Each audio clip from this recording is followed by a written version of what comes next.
by the rivers of Babylon. Flower beds and fountains might have seemed an incongruous setting for mass slaughter. Nevertheless, if the stories told of the execution of Mazdak and his followers were true, they had met with their fate in a peculiarly fitting venue for an assertion of royal power. In a land such as Mesopotamia, where sand was often borne on howling winds, and where only relentless toil kept the desert from smothering the fields, there was no more precious perk of majesty than a walled and well-tended park. The ancient kings of Persia had termed such a garden a paradidia, a paradise. When Khusro dallied in arbours fresh with the beauty of fruit trees, vines, and green cypresses, or wandered past paddocks boasting boundless numbers of ostriches, antelopes, wild asses, peacocks, and pheasants, or rode with the lords and ladies of his court through his hunting grounds in pursuit of lions and tigers of huge size, he was the heir to traditions more ancient than he knew. Indeed, there were some among his subjects who claimed that the horticultural traditions of the region stretched all the way back to the beginning of time itself. Beyond the wall that encircled the blossom-scented air of the royal gardens, amid the immense agglomeration of settlements that sprawled for miles along the banks of the Tigris, there lived people who believed that once, shortly after the making of the heavens and of the earth, all of Ctesiphon and far beyond it had been a paradise. And the Lord God, it was recorded in their scriptures, planted a garden in Eden in the east. Prior to that, under cover of a mist, such as still often rose up from the Tigris, he had taken mud and fashioned out of it not bricks, not a city, but a man. The first man who had ever lived, in fact. Adam, which meant, in the language of the people who told the story, earth. The Jews, however, were not natives of Mesopotamia. Rather, they traced both their name and their origins back to a vanished kingdom, Judah, that had lain just inland from the Mediterranean Sea, some 500 miles to the west. A fair distance, it might be thought, and all the more so because the directest route cut across burning and near impassable sand. However, by taking a slightly longer course along the arc of a well-watered crescent, northwards from Mesopotamia and then curving back south, it was possible to travel from the banks of the Tigris via a succession of cities, rather than across the open desert, and arrive in Judah within a matter of months.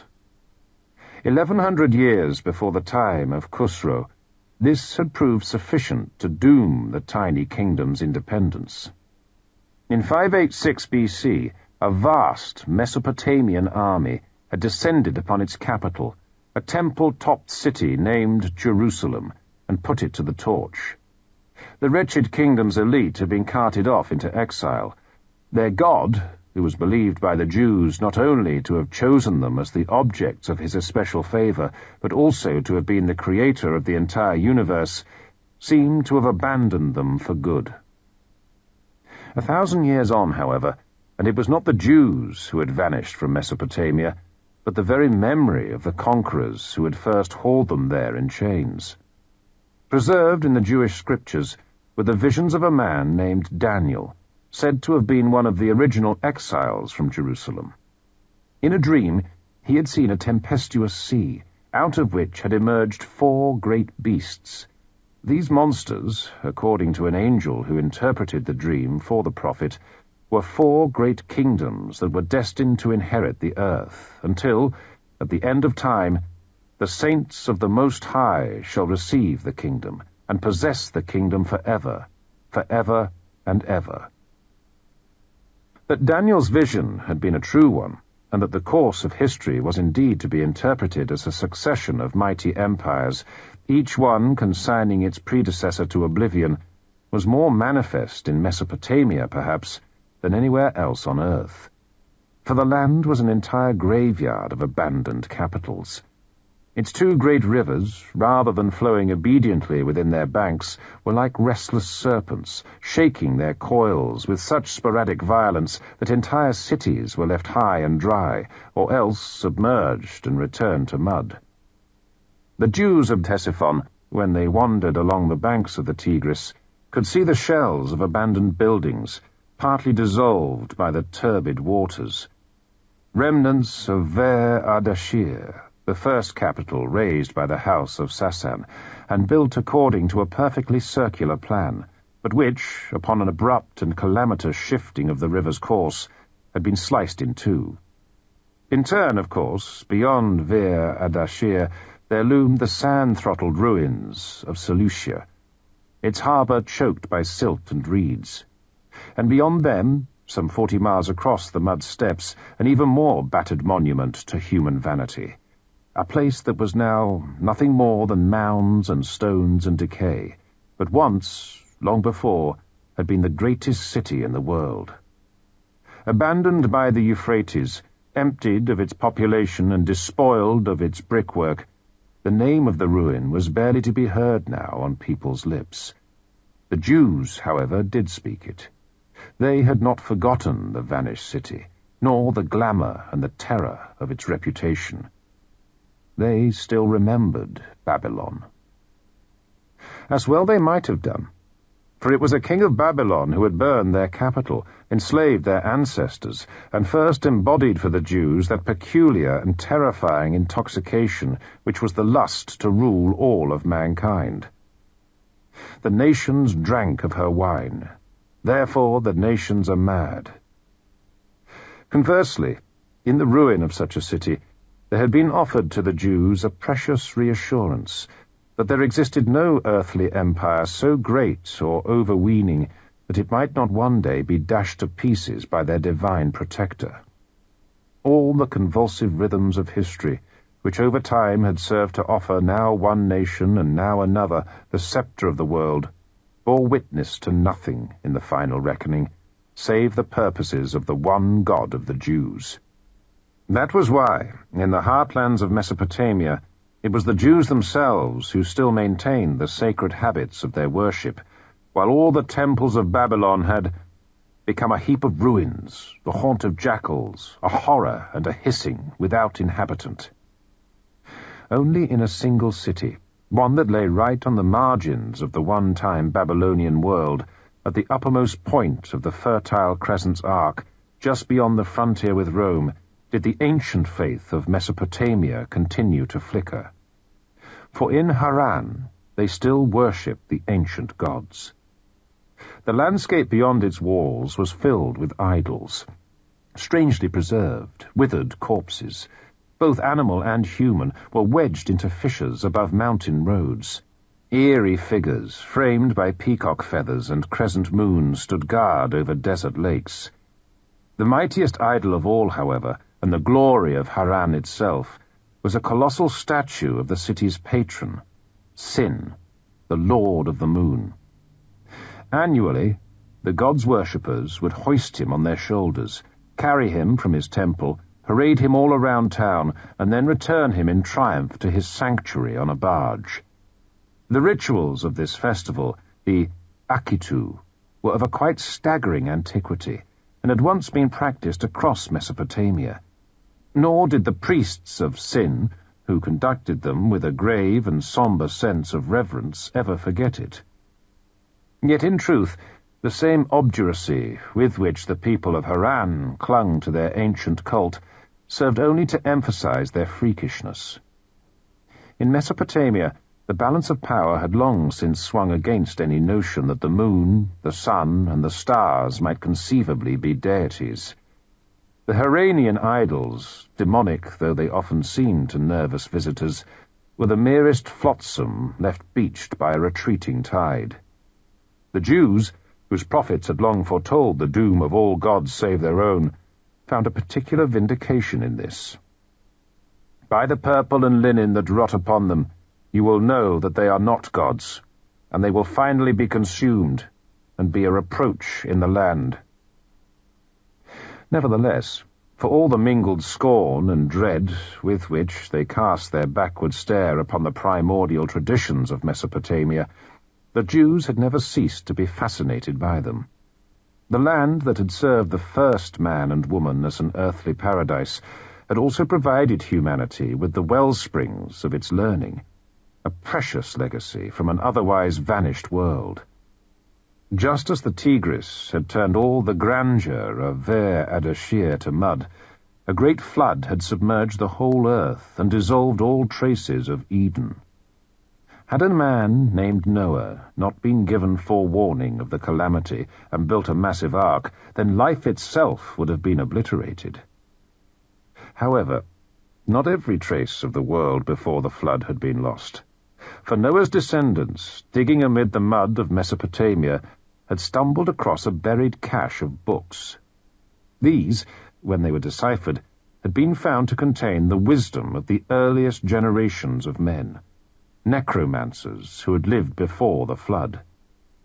The consequence had been the reputation that had served to grace Mesopotamia ever since, not only among the Jews, but among peoples everywhere, as the land where the true art of divination first made its appearance. Such stories reflected not only the faint aura of the sinister that had always clung to Babylonian learning, but also an ambition on the part of Jewish scholars to lay claim to its inheritance. For 1,000 years and more, ever since the first deportation of the people of Judah, they had been in the habit of regarding Mesopotamia as a home away from home.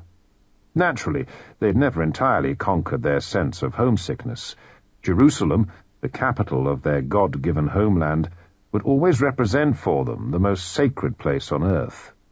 Nevertheless, it had also long been their conviction that their ultimate origins lay not in the Holy Land, but on the banks of the Euphrates. The proof of this could hardly have been a weightier one, for it was to be found in the very first book of the Tanakh, the great compendium of the holiest Jewish scriptures. There, after the stories of Adam and of Noah, it was recorded how God, 10 generations after the flood, had spoken to a man named Abram, a native of a place called Ur. As to where precisely this mysterious city might have been, there was much dispute, but what all scholars could agree on was that it had stood somewhere in the land of the 2 rivers. Abram had not remained in the land of his birth, though. Out of the blue, shortly after his 75th birthday, he had received a revelation from God. "Go from your country and your kindred and your father's house to the land that I will show you, and I will make of you a great nation, and I will bless you, and make your name great, so that you will be a blessing." A tempting offer, to be sure, and one that had seen Abram duly commit to emigration. His reward had quickly followed. No sooner had Abram arrived in a land named Canaan than he had found himself being graced with a further divine revelation, an assurance that his descendants would inherit Canaan as an everlasting possession. Hence the new sobriquet that the Almighty bestowed on him. "Your name shall be Abraham, for I have made you the father of a multitude of nations." And so, sure enough, it had come to pass. For Abraham had indeed ended up fathering many peoples, with the most prominent of all being the Jews. A glorious pedigree, to be sure. Much had derived from it. Abraham it was, after all, who had handed down to the Jews their sense of themselves as God's chosen people.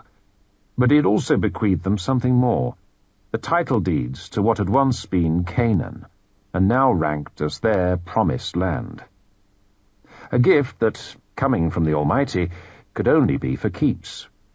Here, to the 500,000 or so Jews settled between the 2 rivers, was a flattering assurance. As they toiled in the fields that bordered the great canals north of Ctesiphon, or squatted cross-legged beside their market stalls, or drove their pack animals laden with merchandise through the winding and narrow streets of the sprawling capital itself, they could know that they, unlike the teeming millions who lived alongside them in Mesopotamia, were a nation set apart.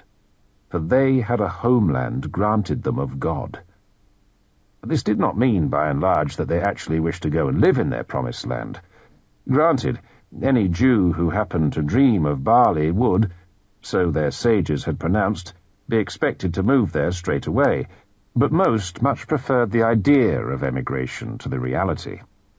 In truth, for many centuries now, there had been nothing to prevent the Jews from ending their exile, save only their own partiality to life in a land as fertile, cosmopolitan, and prosperous as Mesopotamia. Certainly, the forced captivity imposed on them by their Babylonian masters had not endured for long.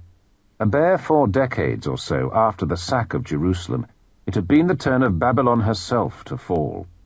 Her captor, in 539 BC, had been none other than Cyrus of Persia, that trail-blazing exponent of global monarchy.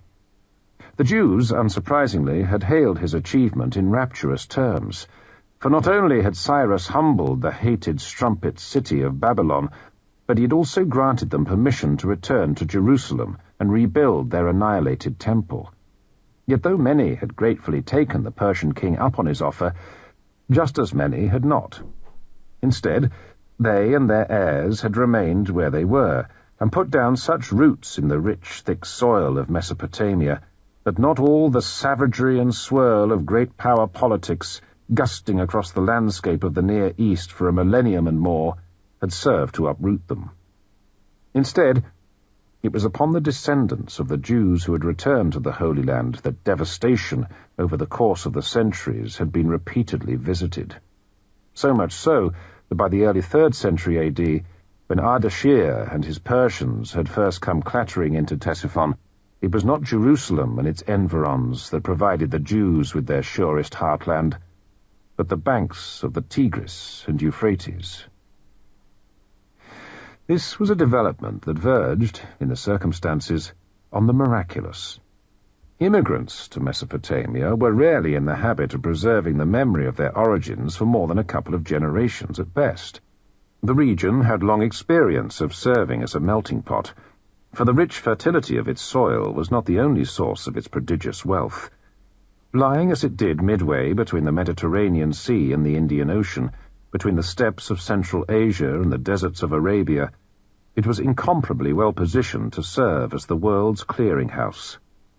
"All that exists in it is brought there," boasted its Persian masters, "and is for our enjoyment, be it food or drugs or perfumes."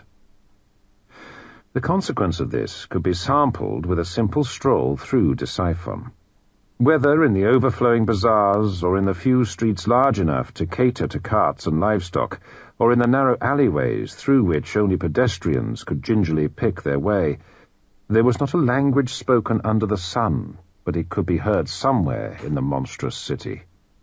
Yellow-skinned men with slanted eyes, white-skinned men with straw-coloured hair, black-skinned men with flat noses. Their peculiar jabberings served to season the fetid air. Yet all, over time, would prove so much mulch. For just as the streets were repeatedly being cleared of their ruts, and houses abandoned to spreading cesspools, and whole neighbourhoods demolished to make way for new developments, so was the human fabric of Ctesiphon forever being recycled. Memories, like mud bricks, rarely stood solid there for long. Only the Jews, it seemed, like some timeless landmark fashioned out of granite, stood proof against the process. But how? Inimitable though their attachment to the distant homeland promised them by God certainly was, it would hardly have been sufficient in itself to prevent them from being digested into the maw of Mesopotamia. Fortunately, however, long previously, when issuing his grant of Canaan to Abraham, the Almighty had foreseen the risk. "This is my covenant, which you shall keep, between me and you and your descendants after you. Every male among you shall be circumcised." Nor had he been content to leave things there. To a subsequent generation, so it was recorded in the Tanakh, he had issued yet further markers of the exceptional status that was theirs as the children of Abraham. Never, so he had thundered, were they to eat pork, or any other meat that had not first been drained of its blood, nor were they to fashion any likeness of anything, nor were they on any account to break a whole battery of other commandments, interdictions, and prescriptions, which they were never to change or add to one jot. This awesome body of law was called the Torah, instruction, and it gave the Jews, uniquely among the many peoples deported to Babylon, a sense that law derived ultimately not from any mortal king or sage, but from God alone. It was this, more than anything else, that had enabled them, throughout the long centuries of their sojourn in Mesopotamia, to preserve their identity as a nation apart. Unlike other, less privileged peoples, they had been brought by God to fathom the essence of what it meant to be human, that it lay not in any aspiration to empire or liberty or fame, but rather, and very simply, in being subject to a law, which was doubtless for the Jews of Iran-Shah just as well. The house of Sassan, after all, did not look kindly upon sedition. That most Persian kings were prepared to tolerate the prickly exclusiveness of their Jewish subjects reflected their understanding that it posed their authority not a threat, but the opposite. The bizarre distinctiveness of the Jews, in a city as teeming and inchoate as Ctesiphon, had come to the imperial bureaucracy almost as a relief, for it rendered them easier to regulate and fleece. All that was required to ensure that these peculiar aliens did not get ideas above their station and paid their taxes obediently was the appointment of one of their own as a tame puppet, an exilarch. This, ever since the reign of Shapur I, had been the settled policy of the Sasanian monarchy, and it was a measure of just how smoothly it had operated that the attitude of certain kings to the Jews had even, on occasion, stretched to a lukewarm favoritism. One Shahanshah had gone so far as to marry the daughter of an exilarch, and sit her by his side as his queen. Unsurprisingly, then, the Jews tended to regard their Sasanian masters as a cut above other pagans. Even the Persians' notorious reluctance to urinate in public, regarded by everyone else as a laughable foible, met with glowing approval from Jewish moralists. Such a people richly merited obedience, for they do protect us after all. Yet this compact, like so much else in Iran-Shah, had started to crumble during the reign of Peroz. Not every Persian was inclined to mimic the haughty tolerance of royalty. The Zoroastrian priesthood had long viewed the Jews' obdurate refusal to acknowledge the manifest truths of Ormazd as a standing provocation. As what else did it brand them, so the Maobeds demanded to know, if not the spawn of Dahag, that brain-eating serpent-shouldered fiend? For it was Dahag who began the composition of the Jewish scriptures, and Dahag who was the teacher of Abraham, the high priest of the Jews. No wonder, then, as the Zoroastrian Church increasingly sought to muscle its way free of royal control, that it should also have looked to purge Iran-Shah of such an offensively demonic minority.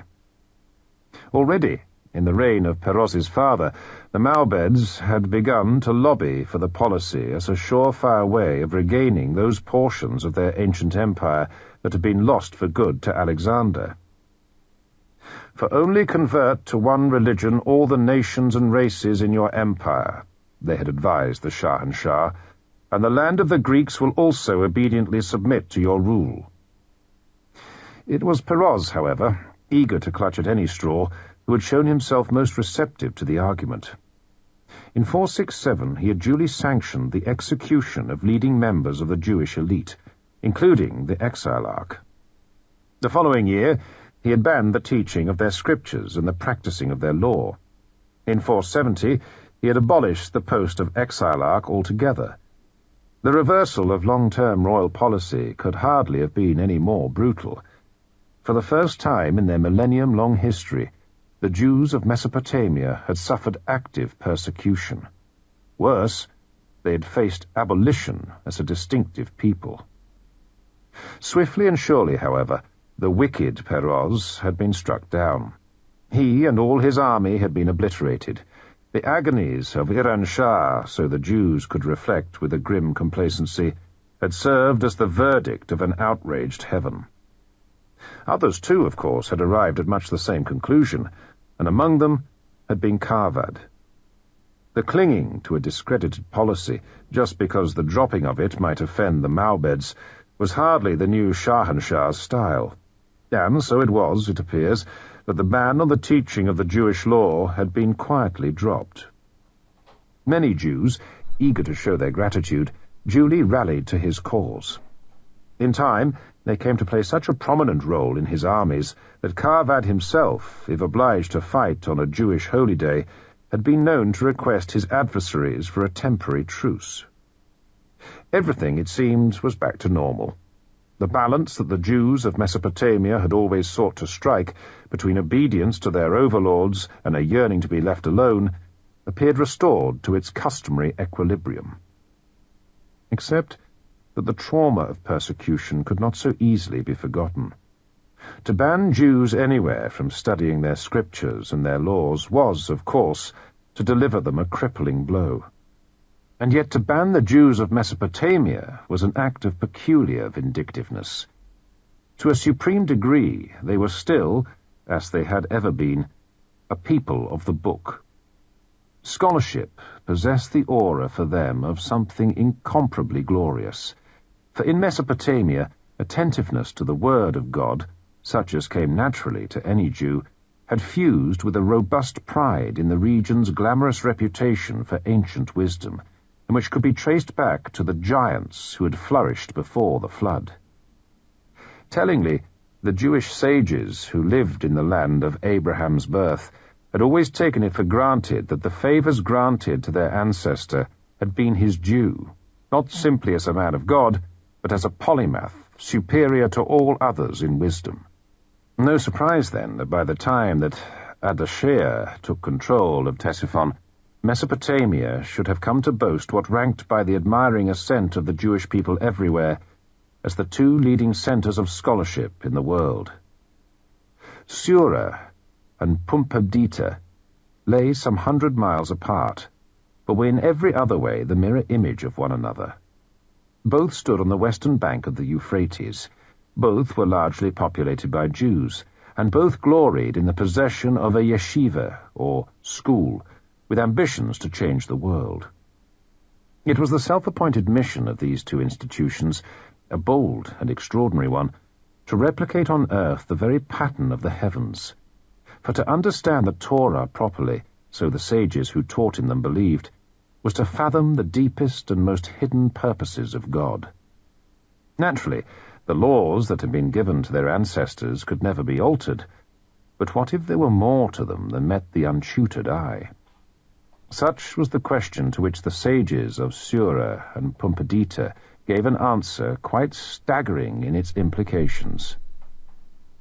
In addition to the written Torah, so they taught, there had also been revealed a secret Torah, never recorded, but passed down instead through the ages by word of mouth, from prophet to prophet, from rabbi to rabbi, and which they in turn, in their schools beside the Euphrates, had inherited and entrusted to memory.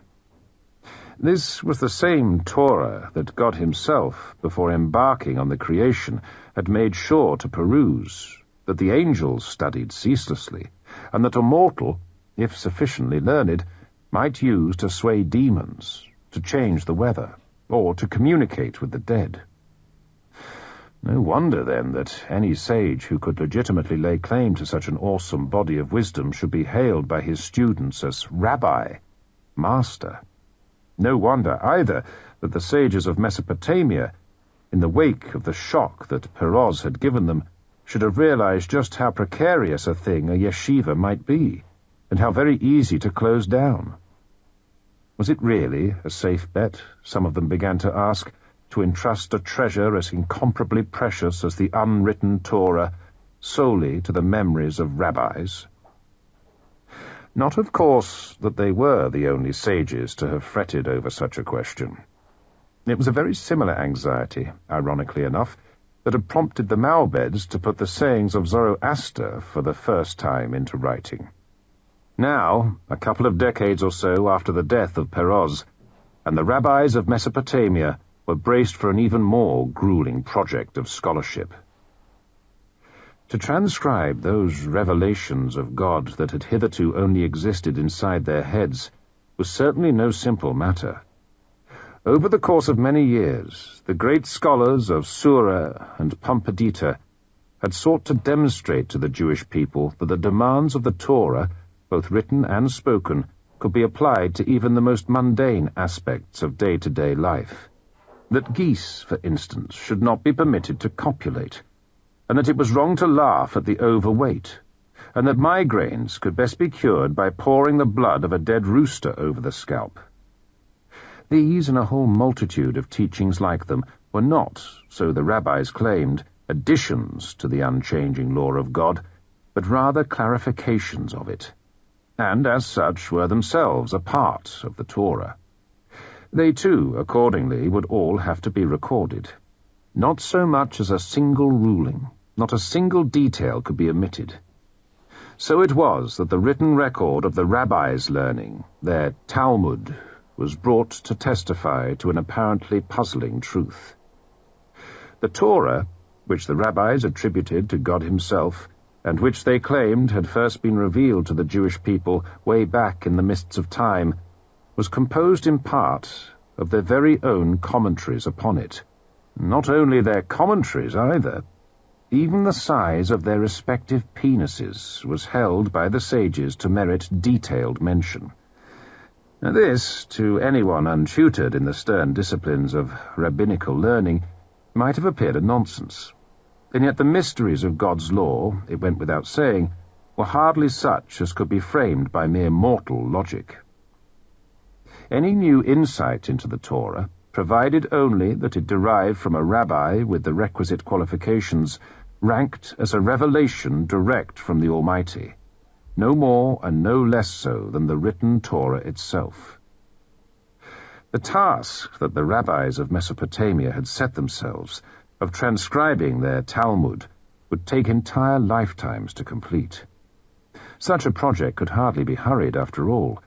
The sages who trod the dusty streets of Sura and Pumbedita had their gaze fixed unblinkingly upon the dimension of the eternal.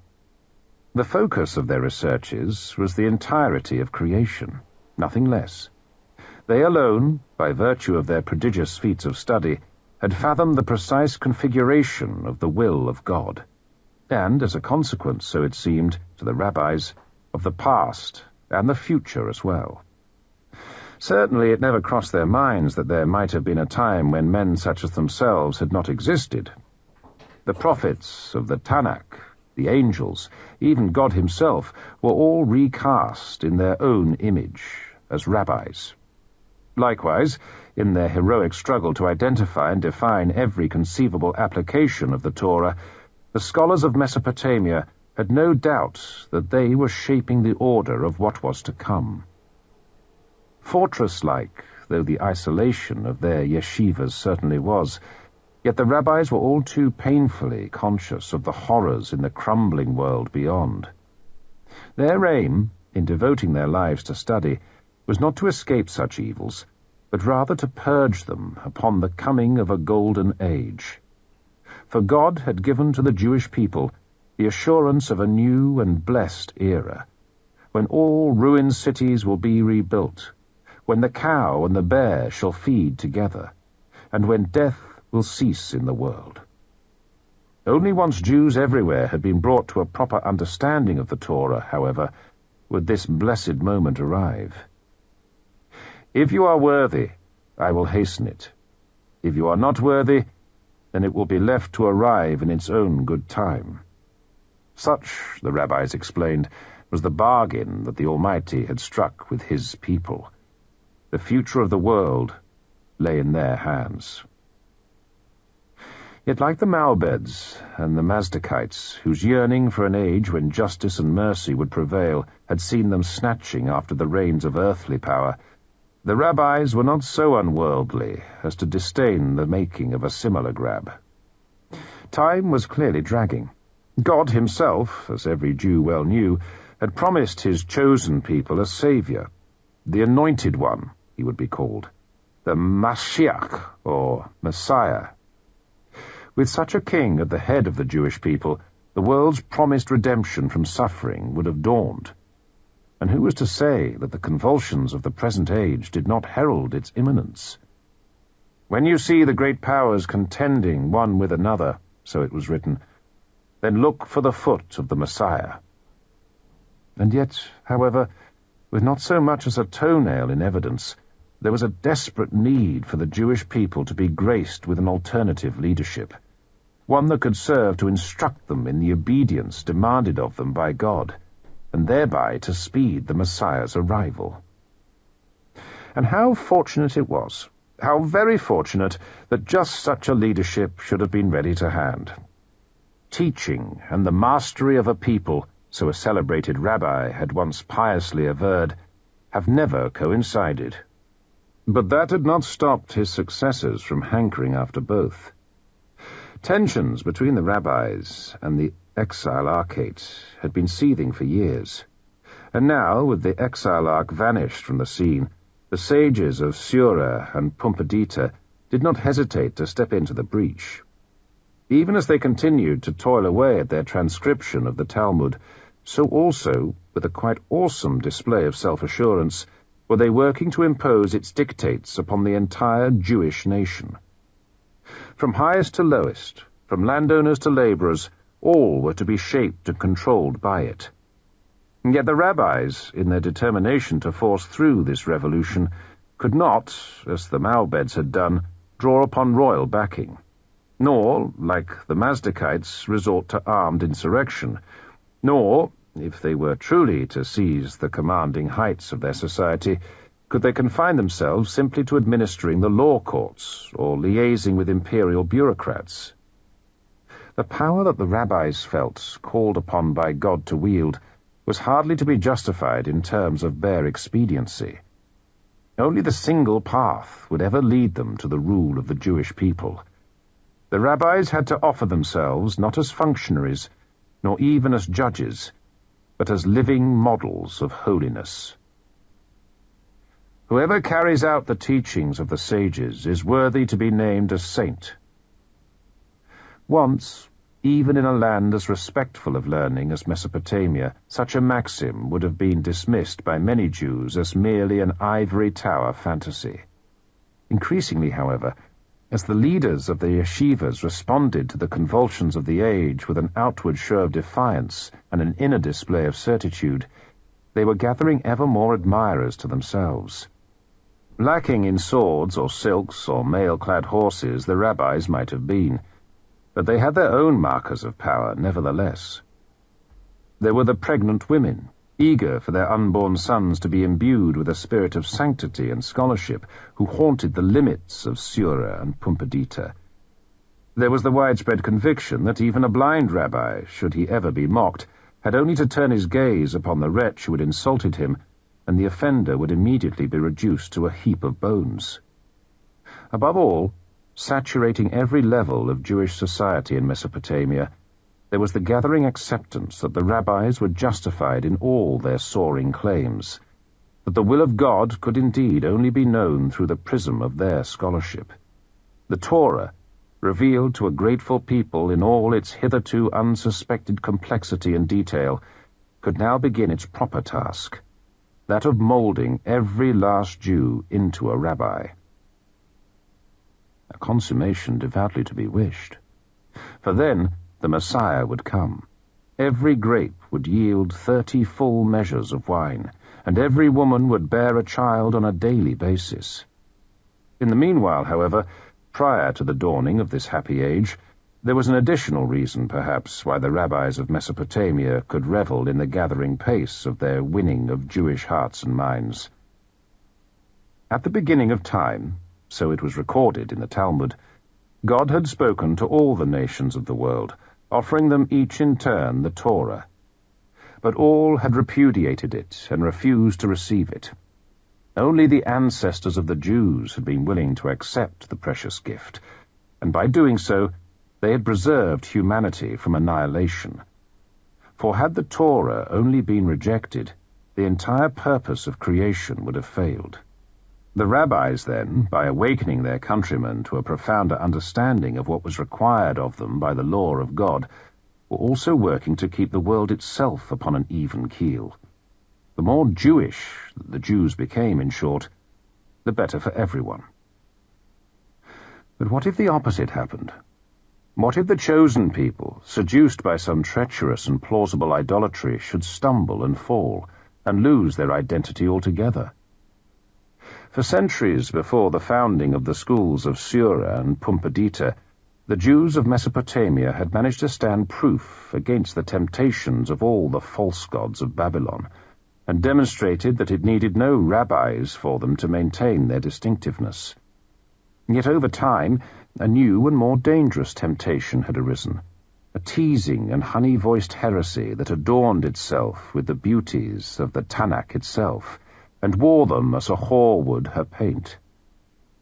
Across the entire span of Mesopotamia, living in the selfsame villages, towns, and cities in which the Jews themselves lived, there were people whose beliefs served as the most noxious mockery of everything that the rabbis taught.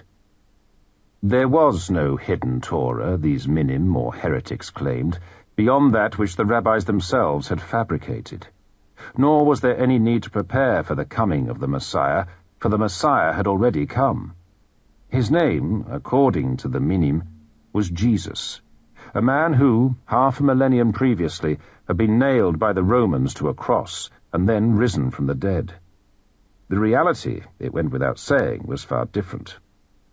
The real Jesus, so the rabbis of Mesopotamia could reveal, was in fact the son of a harlot, a failed student who had been dismissed by his rabbi for assorted sexual misdemeanors, and had then, out of pique, fallen to worshipping a brick. Far from reigning in heaven, as the minim laughably claimed, the truth was that he had been consigned to hell, where he would spend the rest of eternity in a plunge bath of boiling shit. God himself, in his infinite wisdom, had foreseen the threat that Jesus would pose his chosen people, and that was precisely why he had given them a hidden as well as written Torah, so that the minim would not be able to get their filthy hands on it and say that they were the chosen people. Yet it remained terrifyingly the case that never, not in all their long history, had the Jewish people faced a more insidious and oppressive danger than that posed them by the worshippers of Jesus. Insidious because the heresy was sufficiently similar to their own faith to exert a secret and terrible fascination on many of them, including even some rabbis, and oppressive because there was nowhere, it seemed, not in the whole world, that it had failed to reach. Far and wide across Mesopotamia and Persia, and eastwards, even of Iran Shah, the contagion had spread. But most alarming of all was its progress in the west. There, as even the Jewish subjects of the Shahan Shah might be brought to admit, lay what was the most important kingdom in the world, the kingdom of the Romans. This kingdom it was, for half a millennium and more now, which had exercised the mastery of Jerusalem and the Promised Land. And many had been the sufferings in all that time that it had inflicted upon the Jewish people. Now, however, 500 years after the birth of Jesus, the Jews had a fresh reason to dread the power and the might of Rome. The Caesars, who had once, like the kings of Babylon, raised temples to a whole infinitude of demons, had since set to closing them down, but only to replace them with a cult that was, if anything, even worse. To what had the Roman people chosen to devote themselves, if not to the most menacing false idol of all? Christos, they called him, which meant, in Greek, Messiah. Yes, in the palace of Caesar, it was now none other than Jesus who was worshipped. The Jews were no longer alone in believing themselves a people chosen of a single God. The Romans, too, those lords of a dominion even richer and more intimidating than that of the Persians, had recently come to enshrine as the pulsing heartbeat of their empire a conviction that Jesus did indeed reign in heaven. The roots of this assurance, however, were of a very great antiquity, older than the written Talmud, older even than Jesus himself. That the Romans had been converted to a belief in Christ was true enough, but true as well was the fact that belief in Christ across much of the world had taken on a colouring that was more than a little Roman. One empire, one God. An entire millennium's worth of history had served to make them seem a natural fit.